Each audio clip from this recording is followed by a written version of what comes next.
Bueno, buenos días o buenas tardes para algunos, depende de cuando estén viendo la clase. Quiero pasar a detallarles el tema que está en la pantalla, ética y responsabilidad social.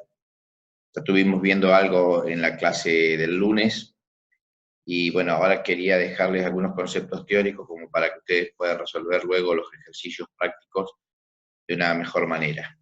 Este es un tema apasionante que ha despertado mucho interés en la literatura, también en la clase de ayer con la visita de un profesor invitado. Entonces yo he querido ir de a poquito y dejarle lo básico para decantar lo simple, digamos, para que ustedes tengan algunas herramientas mínimas como para poder defenderse desde el punto de vista teórico. Y el primer concepto que les quiero dejar es este, que dice que la ética y la responsabilidad social deben estar muy unidos y considerarse prioritarios dentro de lo que es la gestión de una empresa, más que una empresa, de una organización. O sea que debería estar presente la ética y la responsabilidad social tanto en directivos, ejecutivos y colaboradores de las organizaciones con y sin fines de lucro. Dicho esto, quiero dejarle alguna definición, aunque no necesariamente es la que uno pretende o exige, simplemente es una más. Los libros podrán darles otras, son todas bienvenidas. Esta que parece sencilla es aquella que dice que la ética está formada por un conjunto de principios que de alguna manera explica socialmente lo que está bien y lo que está mal, o lo que esa sociedad considera que está bien o que está mal, o esa persona considera lo que está bien o está mal, conforme a sus valores, sus costumbres y su cultura, digamos, presente. Y que de alguna manera esa ética es la que está prescrita en nuestras conductas. O sea, aunque no esté escrito, muchas veces existe un código de comportamiento ya tácito, fijado por la ética. Cuando llevamos este concepto a los negocios, esto es decir, hablamos de una ética empresarial o ética en los negocios, estamos hablando de otra cosa. Estamos diciendo que la ética en el mundo de los negocios lo que me está ofreciendo es una guía de conducta, es un camino que me preserva a la hora de tomar decisiones, tanto internas como externas, en el sentido de que esas decisiones estén dentro del marco ético. Entonces, muchas organizaciones tienen, por ejemplo, sin ir más lejos, me estoy acordando ahora, nuestro Consejo Profesional de Ciencias Económicas tiene un código de ética, es decir, hay organizaciones en las cuales los colegas han decidido fijar pautas de qué es un comportamiento ético, cómo nos tenemos que comportar en el ejercicio profesional, qué importante es la ética profesional hacia los clientes y entre los profesionales. Entonces, pero hay veces también que las empresas no han llegado, por su tamaño, por su complejidad, a escribir un código de ética, que sería lo deseable, y en ausencia de esos códigos que les comento, han elaborado o se encuentran tácitos ciertos principios, digamos, como para aprender a manejarnos a la hora de decidir. Las personas muchas veces toman distintos criterios para determinar si la práctica o el comportamiento son o no éticos. Vamos a encontrar, con, por ejemplo, que una práctica empresaria en Argentina puede ser considerada no ética, y en otro país del planeta esa misma práctica puede ser considerada ética, o viceversa. Entonces, muchas veces no son iguales los parámetros en todo el universo. La ética sí, en los negocios, debo decir, creo que ya se los adelanté, no es solamente ceñirme a lo que dice la ley. La ética en los negocios no coincide con aquello que establece la ley, sino que la ética en los negocios va más allá. La ley lo único que nos hace es preservarnos de cumplir con la ley, cumplir con los requisitos legales, no entrar en lo que las figuras penales circunscriben a lo que se llama delito, con lo cual la ley me pone un piso, un mínimo de comportamiento. Ahora, más allá de la ley también está la ética, y allí aparecen los principios que nos guían como principios rectores para que la sociedad y nosotros mismos estemos tranquilos y conformes que esa decisión ha sido ética. Bueno, entonces, ¿por qué está formada la ética? La ética, en el caso individual, grupal o empresarial, siempre está formada por algunos de estos rasgos, o en todo caso como si fuera un crisol o una suma de todas estas cuestiones que están acá. la ética personal se va formando por la experiencia que tiene esa persona a lo largo de su vida, inclusive por su formación religiosa, por la educación que ha tenido en todos sus niveles, primario, secundario, universitario, inclusive por la educación y los valores que ha tenido durante su vida familiar. Entonces, entre la familia, la educación formal, los criterios religiosos y las experiencias personales, los individuos, cuando son adultos, tienen toda ese bagaje de valores acumulados, y a eso le llamamos ética, o de alguna manera le llamamos valores éticos. Estoy refiriendo concretamente a la buena fe, la solidaridad, el respeto, la libertad, etc. Habilidades directivas para tomar decisiones éticas. Es decir, ¿qué le estaría pidiendo yo o qué deberíamos pedirle todos a nuestros directivos? Bueno, además de todas aquellas habilidades que vimos en la unidad 3, técnicas humanas y conceptuales, le podríamos agregar estas también, que tengan habilidades para tomar decisiones éticas, es decir, que recuerden que antes de tomar la decisión final, piensen a quién está afectando esa decisión y que piensen un poquito más allá de su propio interés particular. O sea, le estoy pidiendo que agregue una habilidad ética al empresario o al directivo, le estoy pidiendo que agregue esta actitud proactiva a la hora de fijar un objetivo, de pensar en todos, de tratar de que si tiene que haber algún afectado sea el menor posible, y de eso se trata, de incorporar la ética como valor. Esto que vamos a ver ahora, que se los voy a decir sintéticamente, es de alguna manera las teorías, las doctrinas que han aparecido en los últimos años respecto a de dónde se nutre la ética, cuáles son las distintas corrientes éticas, y acá las hemos llamado criterios para tomar decisiones. En algunos textos pueden aparecer como distintas teorías sobre la ética o evolución de las teorías de la ética, ya pueden encontrarlo con otro nombre. La primera de ellas se llama el utilitarismo. Quiere decir que acá lo que se prioriza a la hora de tomar decisiones es que la decisión sea útil para un gran número de personas, un criterio de utilidad.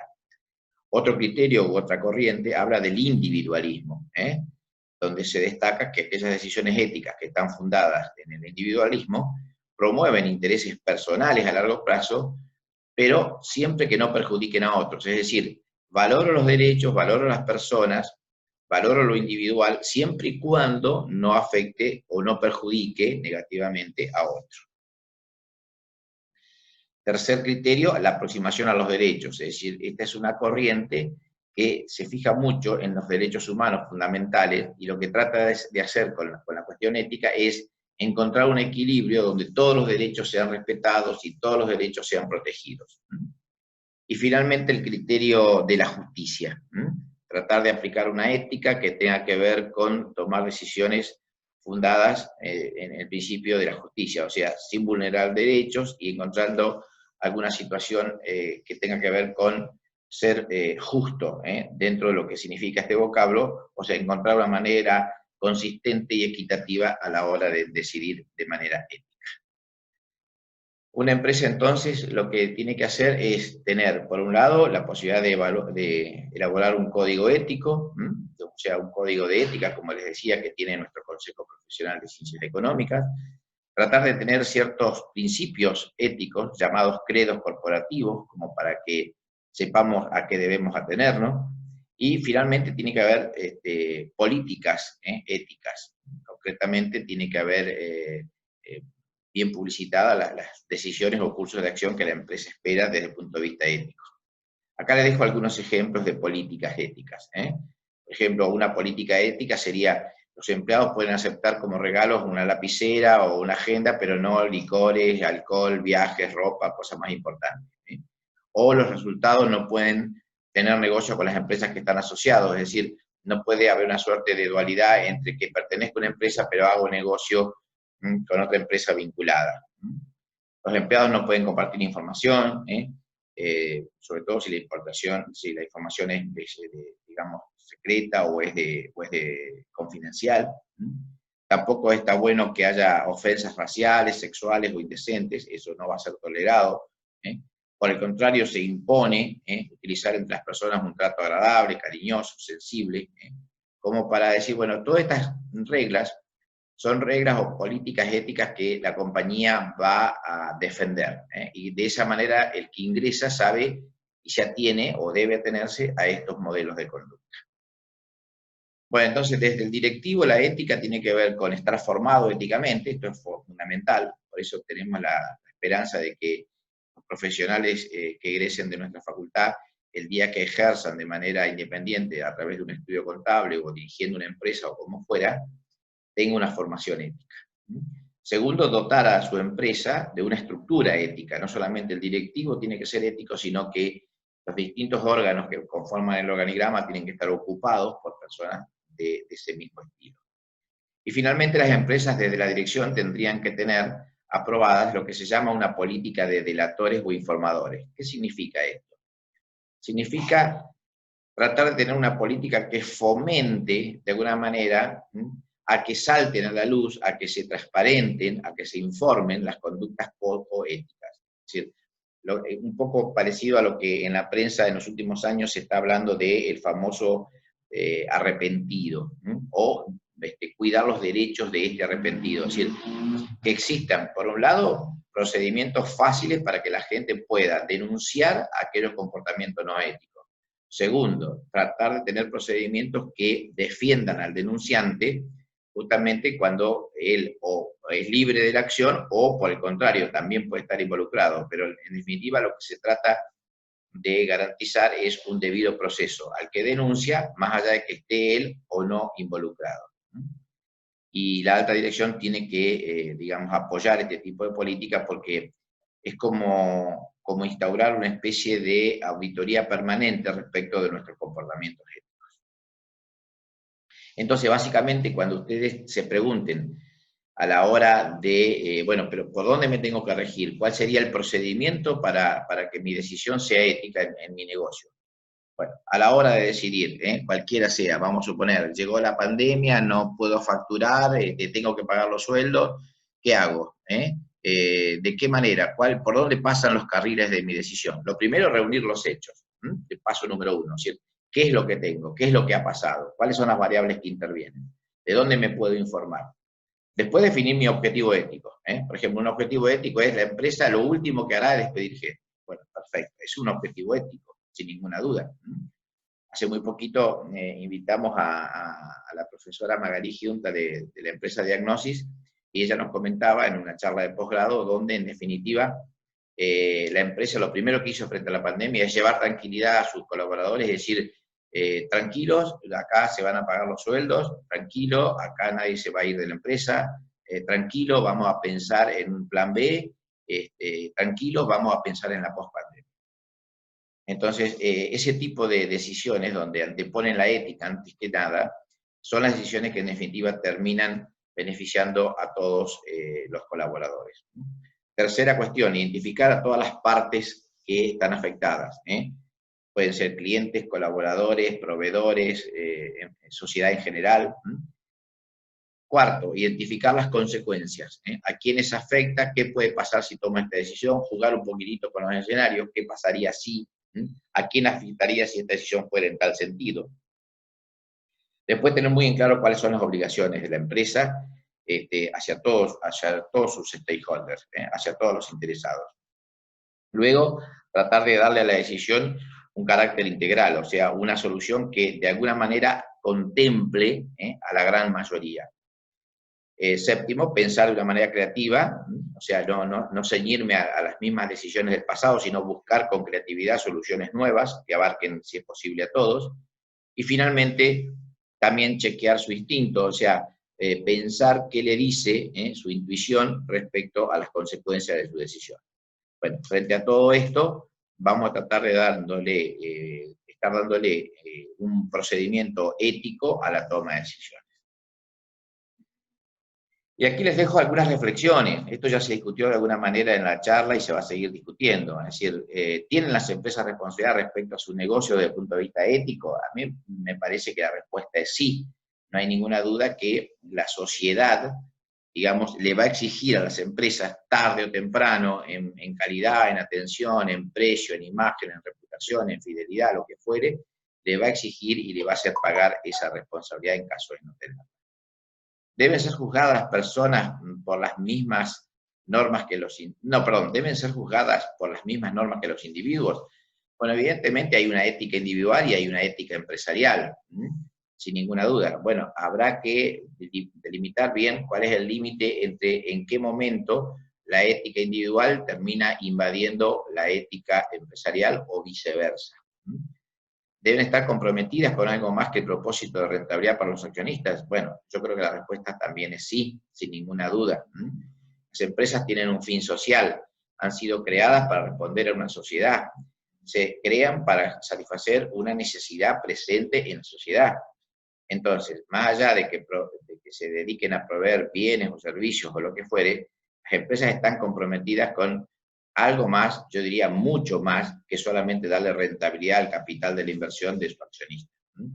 Tienen que contemplar que son fuente de empleo, tienen responsabilidad social, hay familias que dependen de ello, hay un planeta, un universo, un medio ambiente que está esperando que sea protegido y no contaminado, en fin, hay muchas responsabilidades por encima de la rentabilidad de la acción.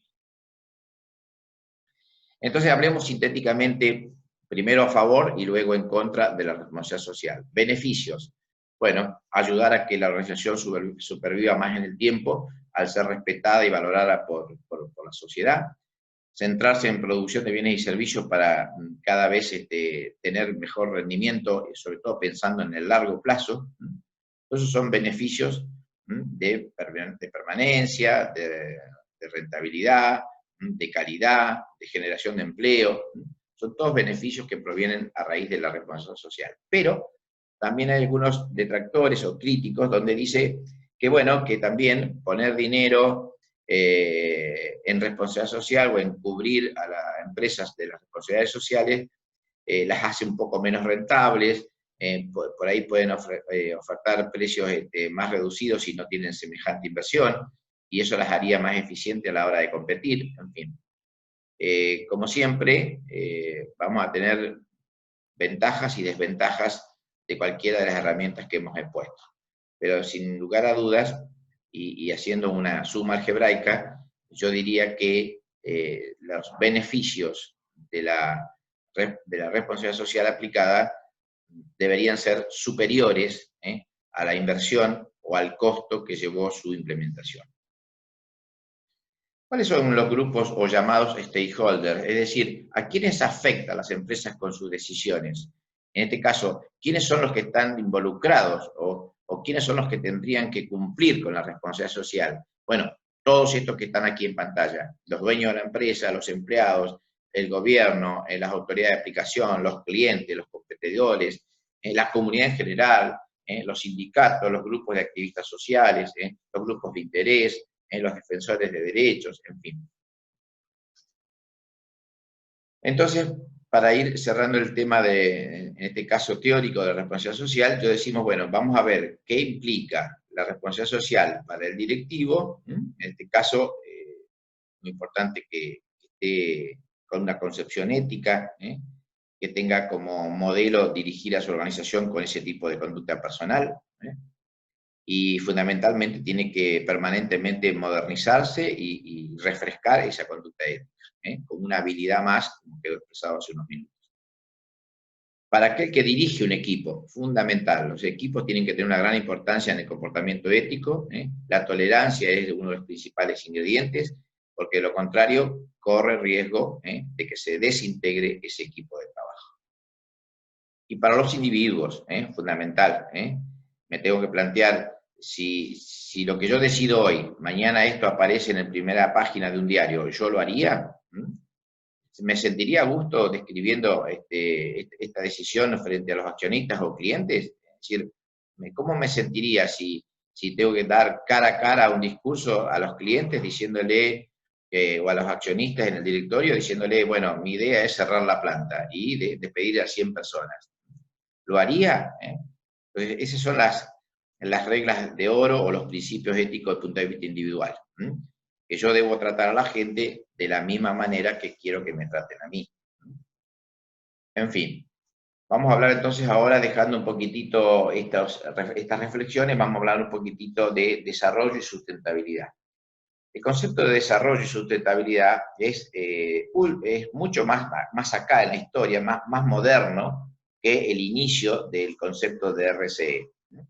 Hace unos cuantos años se empezó a hablar de la sustentabilidad, es decir, de la posibilidad de que la empresa pueda tener su actividad, tener su utilidad, generar empleo y sobrevivir, ser sustentable en el tiempo, pero se le agregó una condición, sin vulnerar los derechos de las generaciones futuras. Es decir, si yo tengo un campo, yo tengo que explotar ese campo, trabajarlo, sembrar, tener ganado, lo que sea, pero no me tengo que olvidar que no puedo sobreexplotarlo o dejarlo maltratado en su fertilidad o lo que sea, porque eso comprometería o pondría en compromiso esa generación de utilidad a futuro. De eso se trata cuando se habla del concepto de desarrollo. ¿Me tengo que desarrollar? Sí. ¿De qué manera? Económica, social y ambientalmente, pero con un criterio sustentable. Y el criterio sustentable está en respetar las generaciones venideras. Esto es fundamental y es un concepto que tenerlo muy en cuenta. Yo puedo ser mucho más rentable, por ejemplo, si todos los años le meto al mismo cuadro de campo soja, todos los años soja. Pero todos sabemos que esto no es compatible con la sustentabilidad a largo plazo. ¿Por qué? Porque ese tipo de monocultivo a la larga le va a sacar nutrientes al suelo y en algún momento el rendimiento va a ser cada vez menor. Entonces, ¿qué sería un desarrollo agropecuario sustentable? Bueno, hacer algún año soja, después hacer descansar el suelo, o rotar con un cultivo que no sea tan invasivo, por ahí hacer una mezcla entre soja, trigo, y después más adelante volver, y así. O sea, esto de rotación de los cultivos va en protección de los nutrientes de la tierra. Esa práctica es sustentable. Lo contrario es atentar contra las generaciones futuras.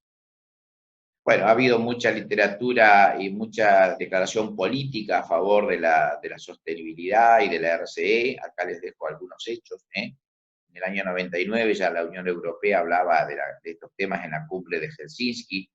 Después en Europa aparece, a través de la Comunidad Europea, en el 2002 aparece el concepto de lo que es crear un valor económico, medioambiental y socialmente a corto y largo plazo. Esto es, ¿qué se entiende por un valor económico sustentable?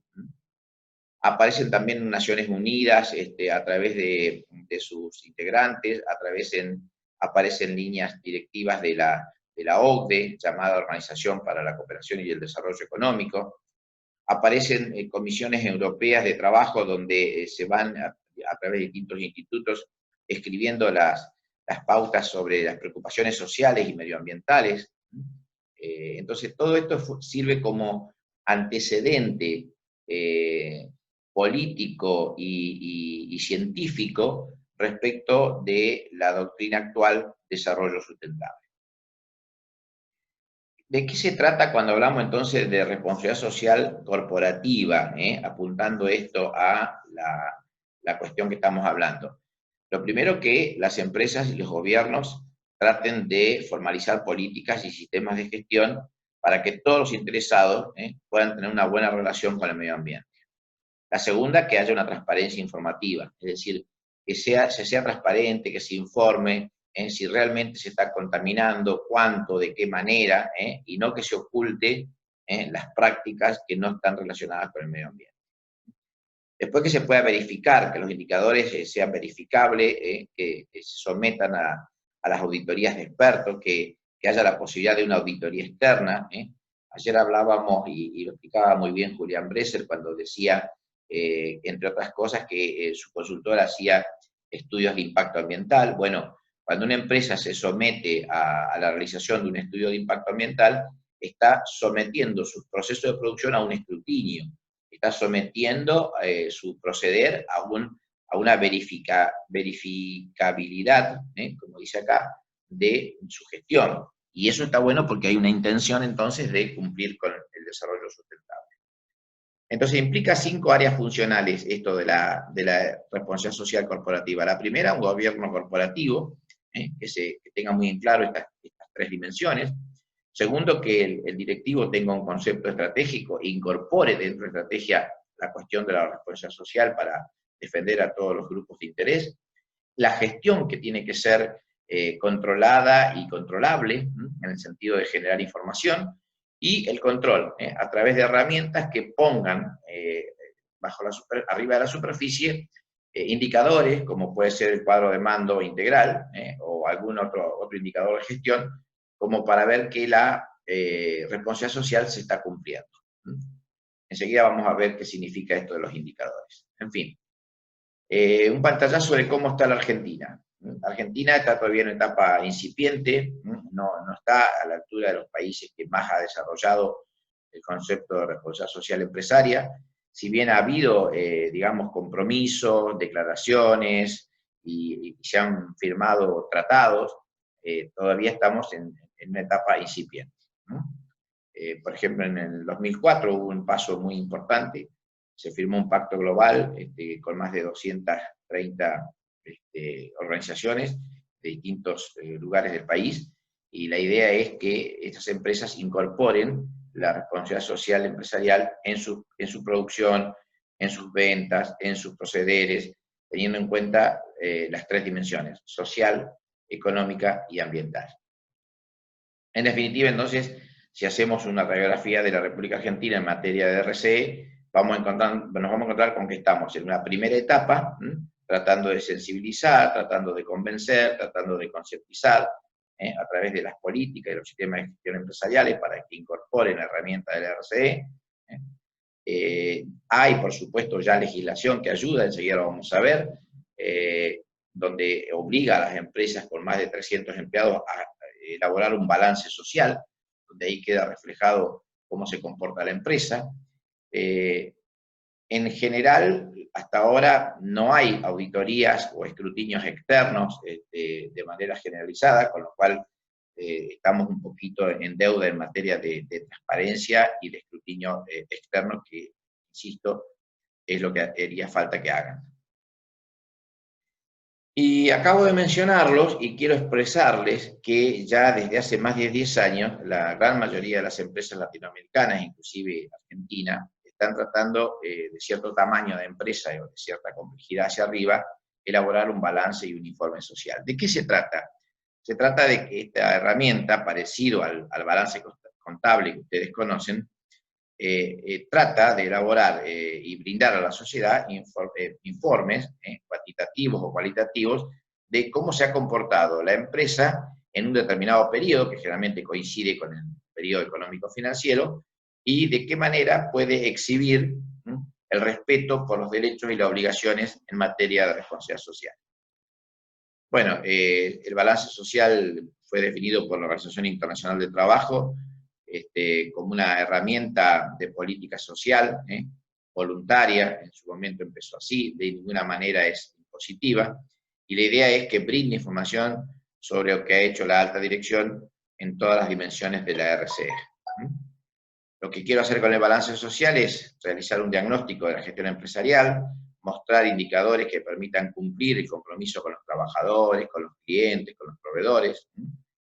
Y la norma legal que en la República Argentina se sanciona en marzo del 2004 tiene que ver con la 25877, que en su artículo 25 dice: las empresas que ocupen más de 300 trabajadores tendrán que llevar un balance social que recoja de manera sistematizada, cómo se trabaja allí, las condiciones, el costo, las prestaciones laborales a cargo de la empresa, y una serie de detalles que después quedó reglamentada en una norma técnica o una resolución técnica que fijó el Consejo Profesional de Ciencias Económicas. O sea que el día que sean profesionales, si van a elaborar un balance social, recuerden, de 300 trabajadores en adelante están obligados a hacerlo, y hay una resolución técnica del Consejo Profesional de Ciencias Económicas que regula cómo tiene que hacerse. Desde allí está previsto el formato y la manera de exponerlo. Bueno, esto es lo que va a incluir el balance social, ¿no es cierto? El costo laboral, cómo ha sido la evolución, si el personal rota, si no, si hay capacitación, si hay pasantías o prácticas rentadas dentro de esa empresa, si hay innovación, si hay espacio para la creatividad, etcétera, etcétera. O sea, El artículo 26 es bastante enunciativo, pero pueden agregarse otras más. Vamos a ver algunos ejemplos. Indicadores de gestión, por ejemplo. Tratar de elaborar indicadores, de porcentaje o como fuera, de tal manera que sea sencillo poder explicarlo. Definir a dónde van apuntando los indicadores, qué es lo que esperan los distintos interesados sobre esos indicadores, cuál sería el rumbo correcto. No olvidarnos que los sistemas de información son los que deben recoger esa información, estar actualizados, y como siempre decimos, tener un objetivo, tener una carga de datos permanente, que se vean actualizados, que la fuente sea confiable, que se entreguen los informes de manera oportuna, en fin, mucho de lo que vimos en la unidad 6. Bueno, después presentar la información de una manera clara, concisa, como para que todo el mundo la entienda. ¿Y de qué va a informar el balance social? Bueno, va a informar desde el punto de vista interno y desde el punto de vista externo. Desde el punto de vista interno va a producir información que tenga que ver con cómo está trabajando la gente ahí adentro, cuáles son sus características sociales, laborales, en sentido amplio, demográfico, ausentismo, rotación, jornadas, salarios, relaciones. Entonces, la segunda dimensión interna sería cuáles son los servicios sociales que recibe esa empresa, que esa empresa le da a su personal, en este listado de variables que ustedes ven allí, desde salud, transporte, vivienda, alimentación, servicios, pasantías, cajas de compensación jubilatorias, lo que fuere. Y la tercera dimensión, siempre desde el punto de vista interno, qué es lo que está haciendo esa empresa para integrar y desarrollar a su personal. Y acá tiene mucho que ver con los programas de capacitación, los cursos, la educación, los planes de carrera, la posibilidad de tener, incorporar a jóvenes profesionales, el uso del tiempo libre, en fin. Ahora vamos a ver que hay unos cuantos indicadores para elaborar, pero insisto, modelo social tiene dos estructuras, el modelo de balance social tiene dos estructuras. Por un lado, el área interna, como acabamos de explicar, y por el otro lado, el área externa. ¿Qué va a expresar el balance social desde el punto de vista externo? ¿Cómo son las relaciones primarias, o sea, dentro del grupo más íntimo relacionado con la empresa? ¿Cómo son las relaciones con la comunidad? Y cómo son las relaciones con otras instituciones, como pueden ser la prensa, las universidades, los sindicatos. Bueno, en cualquiera de las dos circunstancias, interna o externa, lo que va a reflejar lo que se está haciendo son justamente los indicadores. Y a eso me refiero. Los indicadores son información que cuenta qué es lo que está haciendo la empresa desde el punto de vista interno, desde el punto de vista externo. Imaginen algunos de estos indicadores, demográficos. Necesito indicadores que tengan que ver con las cuestiones de género, el estado civil, las edades, el nivel educativo, la procedencia geográfica, si la mujer es único sustento y cabeza de familia o no, en fin. Indicadores que tengan que ver después con el ausentismo, con la jornada laboral, con la rotación, con los mismos salarios, en fin. Todo esto son indicadores del área interna y relacionado a la primera dimensión, a la dimensión de cómo se está trabajando ahí adentro. Había otras dimensiones y otros indicadores que hablaban de la salud, lo social, riesgos, alimentación, viviendas, transporte. Ahí tiene un montón de indicadores para jugar, para elaborar, sobre todo eso tiene que informar el balance social. Y la tercera dimensión interna también hablaba de la comunicación, el personal, la capacitación, los cursos, los programas anuales, el tiempo libre, etc. Cuando íbamos al área externa, también teníamos varias dimensiones. Primero, cómo se relacionaba la empresa con la familia del trabajador, con los jubilados, con los accionistas, con los distintos canales de logística y distribución, cómo se maneja también desde el punto de vista externo la empresa con los consumidores, con la competencia, con la comunidad en general, cómo se para frente al medio ambiente, cómo es su posicionamiento frente al sector público y el cumplimiento de los impuestos. Y finalmente, cómo se relaciona esta empresa con los gremios, con la prensa, con las universidades, si tienen convenios, si hay prácticas con estudiantes, si hay pasantías o no. En fin, todo el bagaje de posibles convenios de relación entre universidades y empresas. Bueno, esto ha sido más o menos lo que quería dejarles aclarado hoy. Va a haber seguramente alguna otra parte para completar la unidad, así que por ahora este material se los recomiendo y la literatura es la misma que está siempre en el programa. Hasta la próxima.